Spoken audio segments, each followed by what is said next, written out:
welcome back to another episode of What's Cookin'.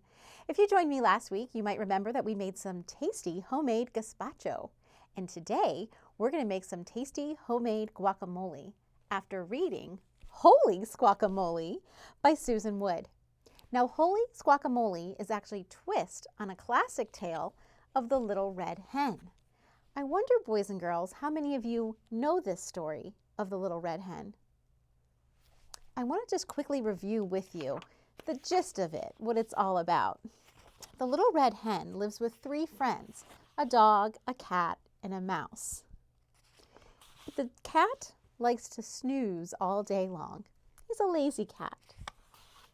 And the dog likes to doze all day long. You could say he's a lazy dog too. And the mouse also likes to rest all day long. So it ends up that the Little Red Hen is the one who's doing all the work. She has to do all the cooking, all the cleaning, all the laundry. And that doesn't really seem fair, does it? One day while she's cleaning the yard, she finds some seeds of wheat. And she asks her friends if they will help her plant it so that they can grow some wheat, take it to the mill to be ground into flour, and then use that flour to make some delicious homemade bread. But guess what? Because they're so lazy, they say no. They're not going to help. Not I, said the mouse. Not I, said the dog. Not I, said the cat. So it ends up that the Little Red Hen has to do it all by herself. She plants the seeds by herself. She tends the wheat by herself.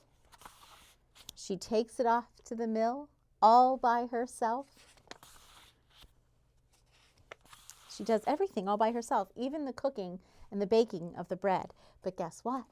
When that delicious, warm bread comes out of the oven and it smells so delicious, then all of her friends want to join her.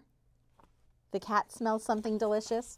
The dog smells something delicious. The mouse smells something delicious. So they all go running toward the kitchen. And she says, "Who will help me eat this bread?" And they say, "I will, I will, I will." But guess what? She doesn't think that's fair. They didn't help bake it, so why should they help eat it? Little Red Hen says, I don't think so. She tells them she's going to eat it all by herself, every last little crumb, because she did the work all by herself. Do you think that's fair? I wonder what you would do in that situation. That might be a hard decision, huh? And something to think about. But that's the classic tale of the Little Red Hen. And now we're going to read the twist, this brand new story called Holy Squawkamole. Are you ready?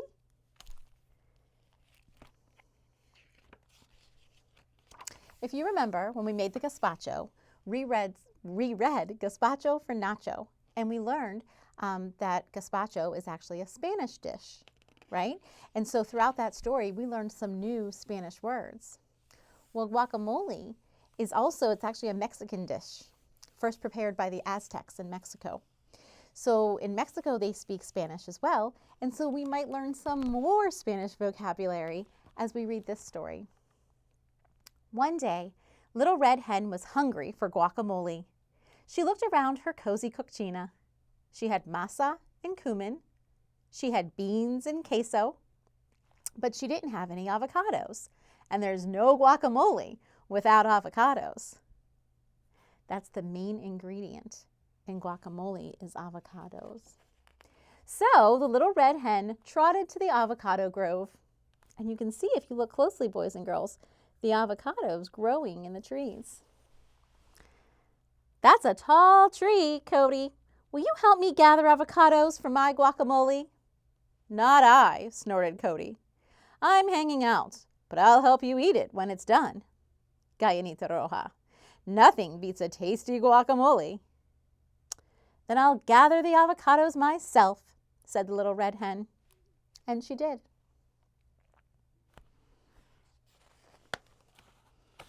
Now the Little Red Hen had her avocados, but she needed tomatoes. There's no guacamole without tomatoes. So Little Red Hen trotted to the vegetable garden. "Holy squawkamole!" she clucked. Those tomato vines are tangly. Snake, will you help me pluck tomatoes for my guacamole? Not I, hissed Snake. I'm all tied up, but I'll help eat it when it's done, Gallinita Roja. Nothing beats a tasty guacamole. Then I'll pluck the tomatoes myself, said the little red hen. And she did.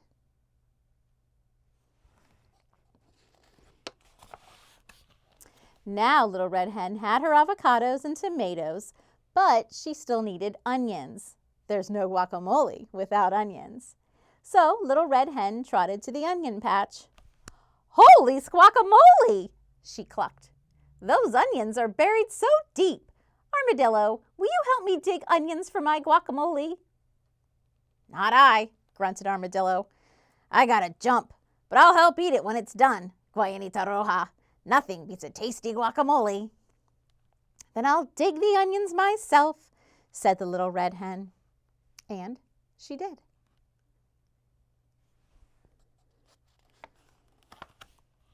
Now Little Red Hen had her avocados, tomatoes, and onions, but she needed some cilantro. There's no guacamole without cilantro. So Little Red Hen trotted to the herb garden. Holy squacamole, she clucked. That cilantro is bushy. Iguana, will you help me snip cilantro for my guacamole? Not I, chirped Iguana. I'm busy basking, but I'll help eat it when it's done, Gallinita Roja. Nothing beats a tasty guacamole. Then I'll snip the cilantro myself, said the little red hen. And she did.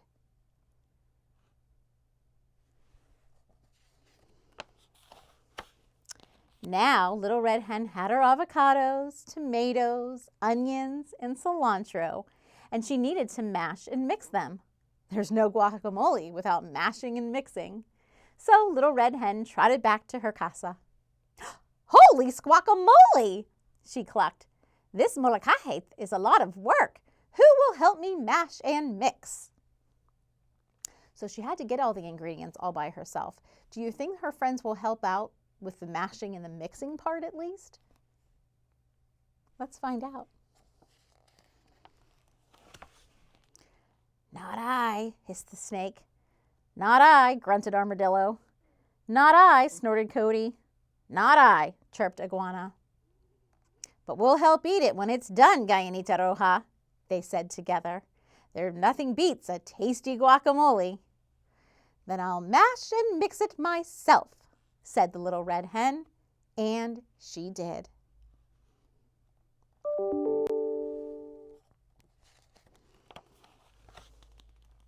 Then she added something special. At last, the guacamole was done.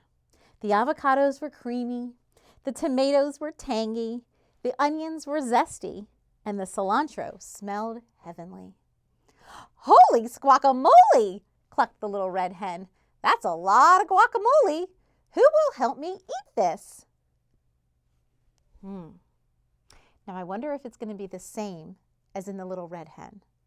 Do you think they're all going to come running now that the guacamole is ready to be eaten? I don't think they're going to be able to resist. I will, snorted Cody. I will, chirped Iguana. I will, hissed Snake. I will, grunted Armadillo. Nothing beats tasty guacamole, they said together. Coyote tucked into a taco. Snake scooped it with a tortilla. Armadillo rolled it into a burrito, and Iguana slurped it straight. They all said.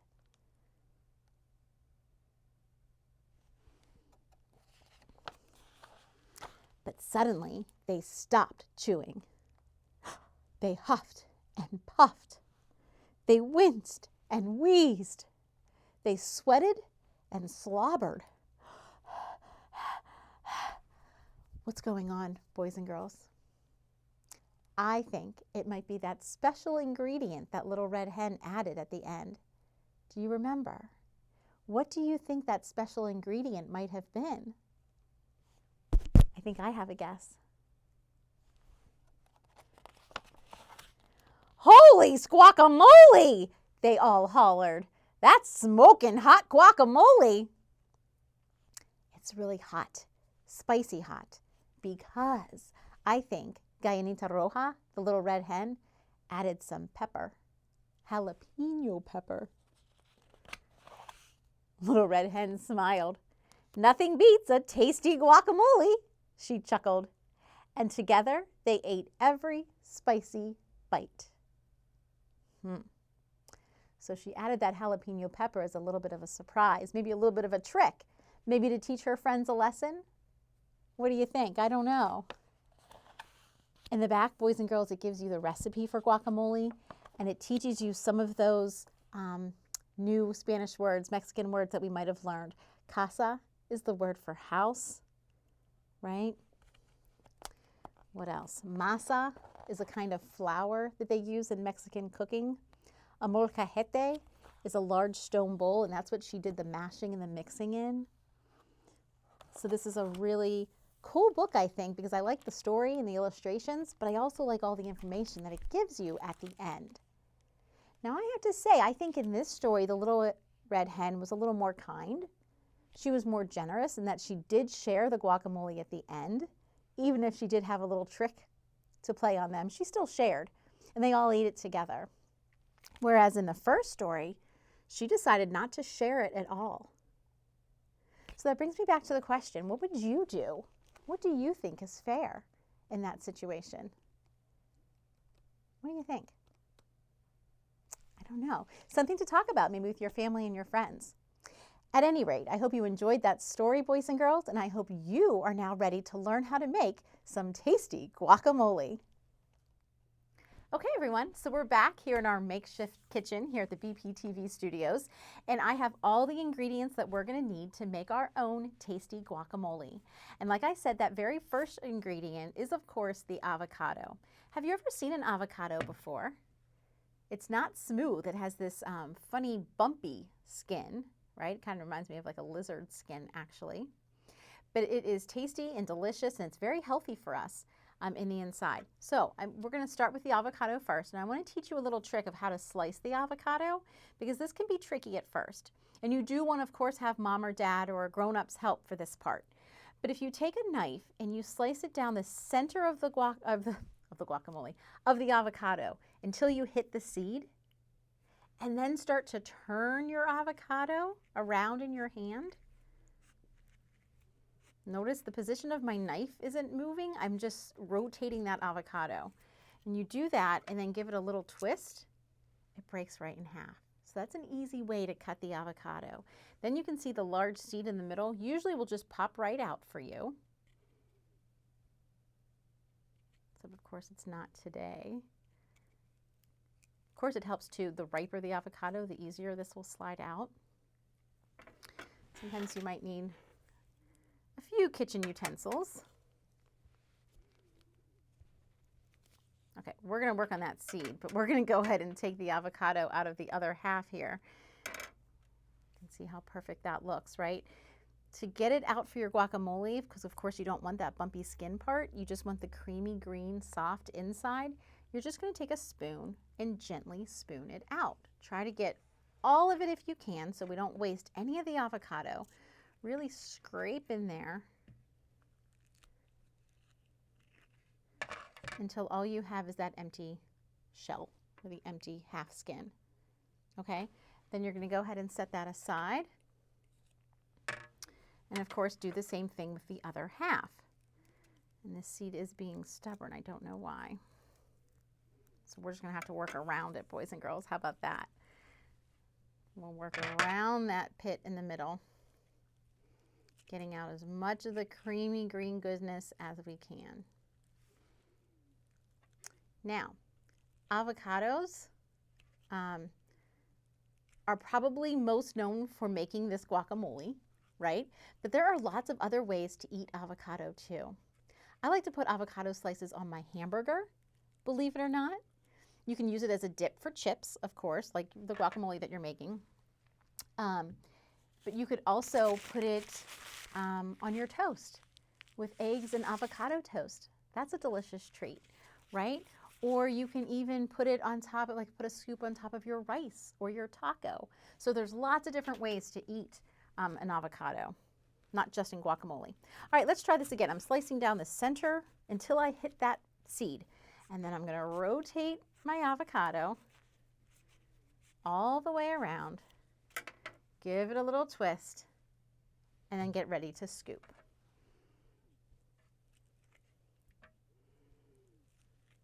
When you're shopping for avocados at the grocery store, if you do go with a grown-up to help pick out the ingredients, you want to make sure the avocados are ripe. And mom and dad probably know this, but a little tip for that is you want to make sure that the avocado is soft, not too soft, because if it's mushy, that means it's overripe and it won't be as good as for your recipe. But if it's a little bit soft, like just the right amount of soft, then you know it's the perfect avocado and it's ready to be eaten. If it's too hard and you can't squeeze it at all, then it's not ready yet and it won't be good for guacamole or for any other recipe that you might want to prepare. There's that seed, popped right out that time. Did you hear it? All right, so now we're just going to scoop out the inside.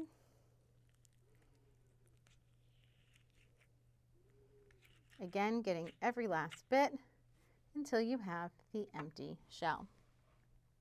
Set that aside and we'll do it again.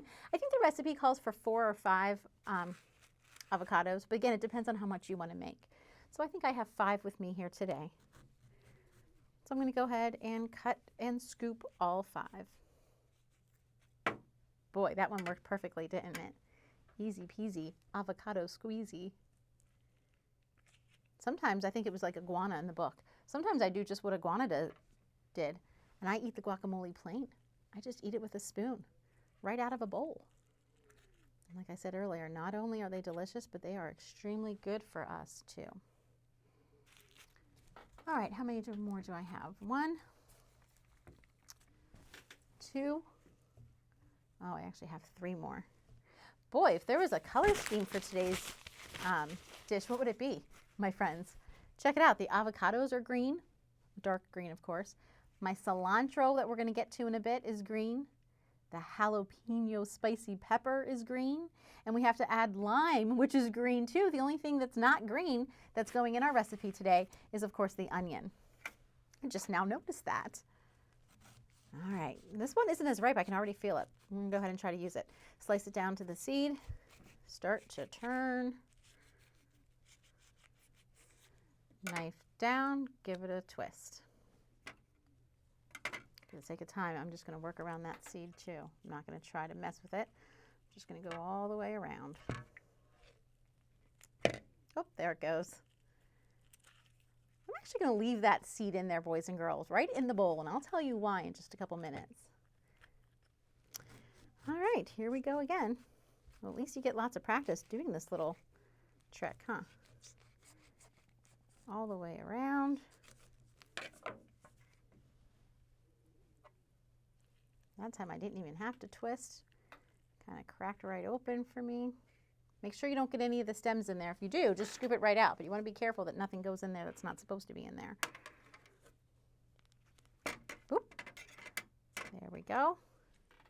Now I'm scooping with my spoon because that works perfectly. But when I go to mash this, remember when she did the mashing and the mixing? When I go to mash and mix, I'm actually going to use a fork. That's going to work a little bit better than my spoon. Should also point out, boys and girls, that all the things that I'm using that I already have on my tray, because I forgot my cutting board today, all the things that I'm using have already been washed. I washed them upstairs in our library sink. You always want to make sure that you wash your vegetables and your fruits before you eat them or before you use them in a recipe. And of course, you always want to make sure that you wash what else? Wash your hands and wash them well. Now, interesting, this one's a little bit brown inside, so it's probably not the best avocado to use. I'm going to go around and just get the parts that I think are okay. There's definitely part of it that can be saved here. Okay, now I'm ready to do my mashing and mixing, I think. So I'm going to move over to my fork, and I'm just going to use my muscles and mash it as best as I can. You might want to stand up, boys and girls, because you might get more force that way. Like I said, you're really using those muscles, and it's okay if it's a little bit chunky, right? It doesn't have to be completely smooth. Guacamole is supposed to be chunky. So we're just going to do the best that we can here. Remembering it's okay if it doesn't get all mashed up. Okay, I guess this is as good a time as any to tell you why I left the pit in there. The seed, boys and girls, actually helps the avocado from turning brown. So it's actually not bad for you. Like, nothing will happen if you eat an avocado, if it sat out for like an hour and it turned brown. That's okay, but it just doesn't look very nice, so, right? So for presentation's sake, a little tip is to keep the avocado seed in there, and that will prevent your avocado from turning brown. If you're sitting it out like for a party, or even if you're putting it in the fridge, keep that seed in there. The other thing that will keep it from turning brown is lime juice. And so in a little bit, we're going to add a lot of lime juice for that purpose, but also for flavor. I like mine extra limey, so I brought 2 limes to squeeze in here today. All right, and the mashing and the mixing part is fun too, and you can give everybody in your family a turn. I'm going to stop there for now because you get the idea, and we want to move on to the rest of our ingredients. I'm going to go ahead and remove these seeds too from my work area, so I have more room to chop. Just set those aside. And let's see, what we have left is an onion, the lime, the pepper, and the cilantro. It doesn't matter what we do, like in what order. I'm just going to go ahead and do the onion. If you did tune in to my gazpacho recipe, my friends, you'll remember that I also gave a little tip about the onion. Onions always make me cry. I don't know if you've ever noticed that. But a trick that I learned is if you put the onion in the refrigerator and chill it before you're ready to slice it and dice it, you are less likely to cry. And it works. We tested it out, like I said, last week. They also say that soaking the onion in water, or even just rinsing it off first, will help with that. And it has something to do with the enzymes that are released in the onion. I guess the colder the onion, the less likely it is to release those enzymes, which is what makes you cry. Okay, some people don't mind the onion, some people don't like large chunks, so I like to dice mine up pretty small here. So I'm just going to keep chopping. And again, if you remember from the last time, when you're cooking in the kitchen, one thing that's great about it is that you could add your own special twist and you can be creative. I said last week that it's different than baking. When you bake something, you do have to follow the recipe exactly or it won't turn out. But with cooking, you can be a little more loose and a little more creative. So I forget what the recipe calls for, how much onion. But I like onion and I happen to think that it adds a whole lot of flavor. So I'm going to go ahead and add, like, maybe not one whole onion, but it was a large onion and I cut it in half. So a half of an onion. We also said before that fresh is always better. But if you didn't have an onion handy and you couldn't get to the store, it's okay to use onion powder. I just always like to use fresh ingredients whenever I have it. All right, we are almost done with our onion. We'll be able to toss that in there. Once that gets thrown in there, I will go ahead and mix and mash some more. Again, anytime you're chopping any kind of vegetable, you want to have a grown-up supervision. And you want to be extra careful. Okay, in goes the onion. I don't like to waste, so I'm going to chop this little onion up too. I don't know if you noticed, boys and girls, but I scored the onion first, and that meant that I made little lines going this way. And then you can make lines going the other way. And it's not going to work. I had too little bit of a left to show you. But when you score an onion, it's easier to dice. It goes quicker. I'm kind of hurrying today and not doing it quite the way I should be. But Google that if you have time. Or it probably talks about it in a lot of different recipe books. Maybe a cookbook that you have at home. How to score an onion before you cut it. Let's go ahead and toss that in there. And then let's go ahead and use our fork again to mash and mix. It smells really good in here, I can tell you that. Now, our recipe in the back of that Holy Squacamole book does not call for garlic, but I love garlic, and I think it flavors just about any dish. Can never have too much garlic, in my opinion. So I have just a little bit left in my jar of minced garlic, and I'm going to go ahead and use all of it. If you have fresh garlic to chop or to squeeze in there with your garlic press, go for it. And if you really aren't a garlic fan, go ahead and leave it out. Like I said, recipe in the book doesn't even call for it. I am just used to cooking with a lot of garlic. And then I'll go ahead, oh look, I have some on the lid too. We don't want to waste that. And I'll go ahead and mix one more time so that garlic flavor gets spread throughout. Okay, now let's go ahead and chop our jalapeno pepper. This too is optional, boys and girls. If you don't like spicy and you don't think you want to give it a try, of course you don't have to. Sometimes peppers are hotter than others, and it depends on the type of pepper you get and how well you de-seed it. But if you notice, this one's spicy because I can already smell it. I snipped off the top as well as the bottom of the pepper, and then I'm going to carefully rotate my knife in there to scoop out all the seeds. I'm going to do this over here. I don't have a trash can, so I'm just going to do it over here on my napkin. Right? And then sometimes you'll actually have to, I guess we can do it on here, kind of shake those seeds out. Okay? Good. Now you're ready to chop it. So let me just clear my area here. Again, I'm being a little messy today. I don't have the perfect setup, but there you go. You get the idea. To chop my pepper, I'll probably just do rings like this. Right? And then I'll just kind of stack them. And again, carefully chop so that I get those smaller bits.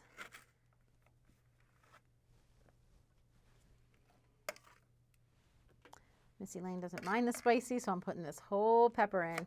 My family likes spicy too, so we use peppers a lot in our cooking. I'll go ahead and do the rest of it. Rings, throw that in there. And that just leaves our cilantro and our lime. So let's do our cilantro next. Cilantro is an herb that is used in a lot of Mexican dishes. I happen to love it. So again, anytime a recipe calls for it, I usually triple the amount. That's how much I love cilantro.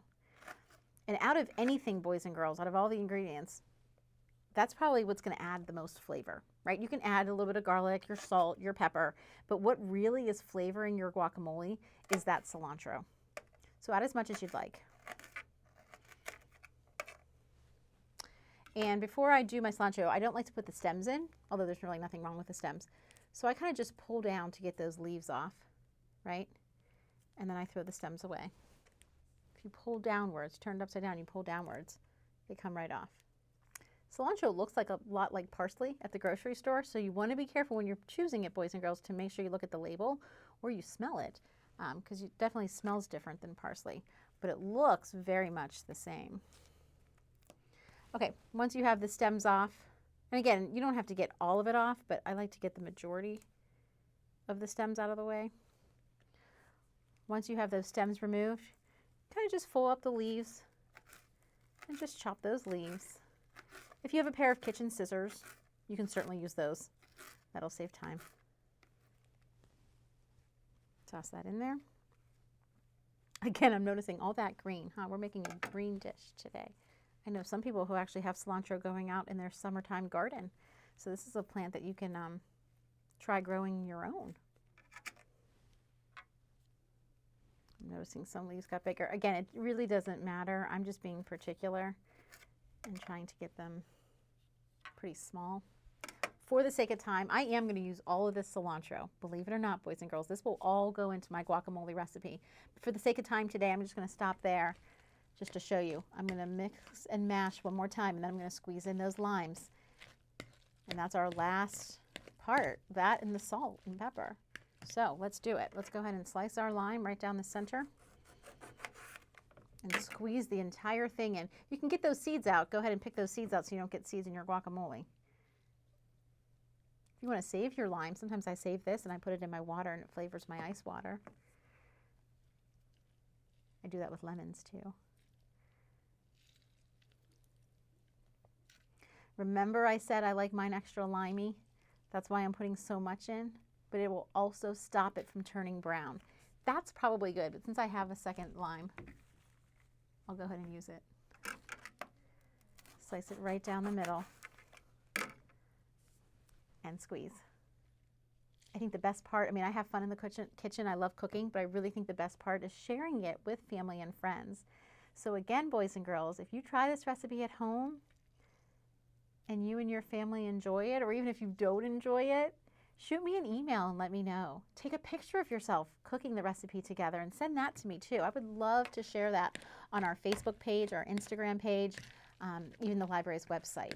So we're going to run my email address at the bottom of the screen there again, but it's volpe@einetwork.net. This smells so good, my friends, with the onion and the cilantro and that fresh lime juice. I can hardly wait to taste it. The very last thing I'm going to add is just a little dash of salt. Right? I'm just going to sprinkle it over top. I don't like mine too salty. You can add pepper too if you have it. Mix it up one more time and then you are ready to taste. Again, serve it in bowls. Eat it plain. Eat it with a chip. Eat it in your taco. Eat it on a burger. Eat it with your eggs. There's so many different ways to try this. I want to remind you too that on our Fall into Fun page of the library's website, this recipe will be posted along with the table talkers that I typed up for you. And it's just some discussion questions so that you can talk more about the story at home and kind of remember it, what it was about, and share your opinions on it. Okay, let's take a look. Remember, I left that pit in there. I'm going to leave it in there. So don't mind that pit, but look how tasty that guacamole looks. Let's give it a little taste here with my spoon. Dig in.